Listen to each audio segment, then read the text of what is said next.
बहुत ही important question हम डिस्कस करने वाले हैं अभी। That question is again related to French revolution और उसका आफ्टर इफेक्ट के बारे में। द क्वेश्चन अभी जो हम डिस्कस करने वाले हैं that is basically Napoleon was born out of revolution. Napoleon revolution से पैदा हुआ। नेपोलियन के बारे में 2-3 क्वेश्चंस यहां पे, ऐसे क्वेश्चन जो कंपेरेटिवली बनते हैं, जो खास करके आपको पता होना चाहिए। Napoleon was born out of revolution, Napoleon was heir of revolution, and third I am the revolution. तो यहां पे क्या है, he was born out of revolution. आपको एक क्वेश्चन फॉर एग्जांपल जो आपको पता होना चाहिए। Secondly Napoleon was heir of revolution, and third for example I am revolution. ये इस टाइप ऑफ क्वेश्चन है। यहां पे थोड़ा थोड़ा दोनों में, तीनों जब क्वेश्चन लिखते हो आपका एक अप्रोच कंपैरेटिवली डिफरेंट हो जाएगा। I am born out of revolution and I am heir to the revolution, दोनों आंसर्स में फर्क है दोस्तों। एंड आई एम रेवोल्यूशन ये एक अलग तरीके से आंसर है। तो डू नॉट थिंक कि तीनों के तीनों अगर आपके पास क्वेश्चन आप एक जैसा आंसर लिख सकते हो, ऐसा नहीं है। तो जब आप ऐसे टॉपिक्स को तैयार कर रहे हो आपको पता होना चाहिए कि फॉर एग्जांपल आंसर क्या है। Napoleon was born out of revolution,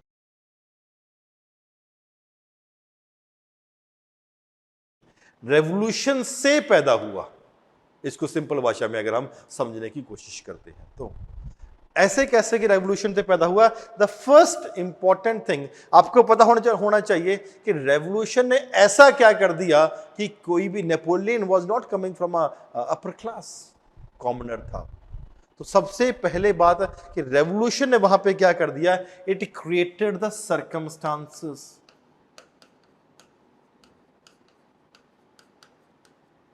circumstances create कर दिए। क्या सर्कमस्टांसेस क्रिएट कर दिए, that even a commoner like Napoleon, अगर उसमें कैपेबिलिटी है, he could be in a position to reach the highest of the position that is there. क्या पे है कि circumstances that were created at that particular point of time कि even a common person like Napoleon could be reaching the highest of the position that are there, could achieve success.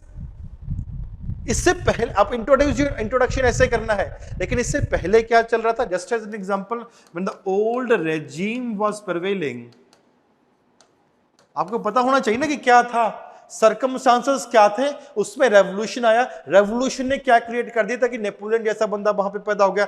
Old की बात कर रहे हैं, it was based upon class privileges.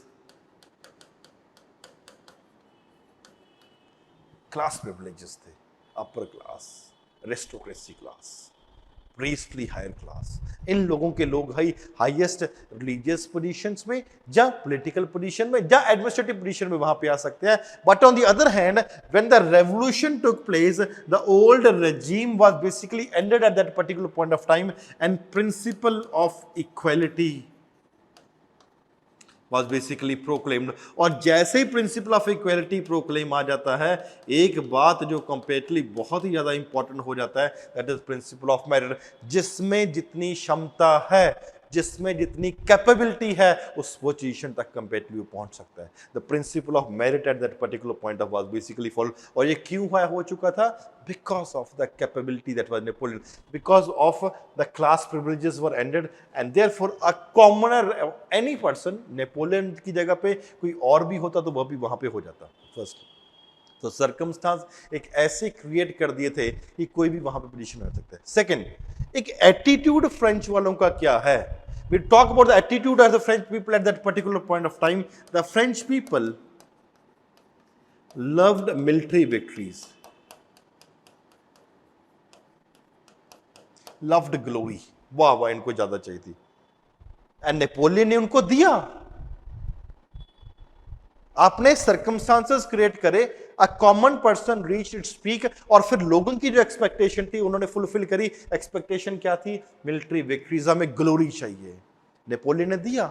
1795-96 Italy का campaign, 1798 Egypt का campaign, and then he defeated the second coalition that was formed against France, Austria, Prussia, Russia, England. तो यहां पे क्या था, मिलिट्री विक्ट्री से फ्रांस वालों को क्या चाहिए था, they were more concerned about glory at that particular point of time.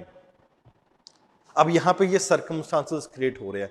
On the other hand जब लोगों ने सर्कमस्टांसेस क्रिएट करे और फेल कौन हो गया, डायरेक्टरी, इट फेल्ड। तो यहां पे दो चीज सामने हो रही थी, एक फ्रेंच रेवोल्यूशन है जिसके चलते नेपोलियन सक्सेस अचीव कर रहा था, on the other hand the present government that was established eight that particular point of time that has failed internally and externally. Therefore जब रेवोल्यूशन हुआ that provided an opportunity, revolution ने क्या कर दिया, revolution ने नेपोलियन को एक opportunity provide कर दी। अपॉर्चुनिटी सबके पास थी, it was utilized at that particular point of time, and therefore because of this he was in a position to capture the imaginations of the French population। कोई fail हो रहा है directory, यहां पे glory लेकर आ रहे हैं, therefore अपॉर्चुनिटी क्या दी, they captured the imagination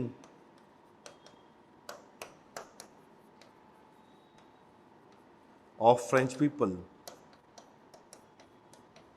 France वालों की सोचन शक्ति के ऊपर नेपोलियन का पूरा कब्जा हो गया।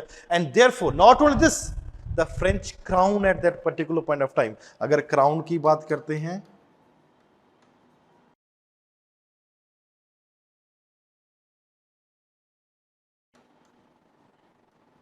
Eight that point of time was lying vacant, French crown vacant पड़ा है, and therefore it provided an opportunity to a very capable person, for example Napoleon, कि आप उस क्राउन को कैप्चर कर लो। ये क्यों हो पाया, because of the revolution that has taken place. The revolution, इस तरीके से आंसर लिखोगे, the revolution has created and circumstances. उसके बाद क्या हुआ, ओल्ड रेजीम में ये चल रहा था, न्यू रेजीम ने ये कर दिया, और एक रेजीम के साथ ही साथ फ्रांस वाले लोगों की एक्सपेक्टेशन क्या थी वो फुलफिल करी, जो प्रेजेंट गवर्नमेंट वहां पर प्रिवेल कर रही थी वो फेल हो रही थी। द रेवोल्यूशन ने अपॉर्चुनिटी प्रोवाइड करी that you can be in a position to capture the imagination of the masses, और क्राउन खाली पड़ा था, the crown was lying vacant and that was basically being occupied by France, Napoleon. इस तरीके से अगर आप अपने आंसर्स को लिखोगे कंपैरेटिवली आपको काफी अच्छे मार्क्स मिलने वाले हैं। नॉट ओनली दिस बट इसके साथ और भी है, the model answer is basically being provided, आपको हिंदी और इंग्लिश मीडियम में मॉडल आंसर प्रोवाइड किया, और साथ में ये डेफिनेटली और भी क्वेश्चन तैयार करिए। Napoleon he was son of revolution, जब born out of revolution, he was heir to the revolution, और जहां पे वो कहता है आई एम द रेवोल्यूशन, तो वहां पे आपको ये क्वेश्चन के बारे में, आंसर्स के बारे में कंप्लीटली पता होना चाहिए। और अगर इस तरीके से फॉर एग्जाम्पल आप अपना आंसर लिखोगे तो completely you will be in a position to have very good marks. ठीक है friend, thank you very much, take care of yourself.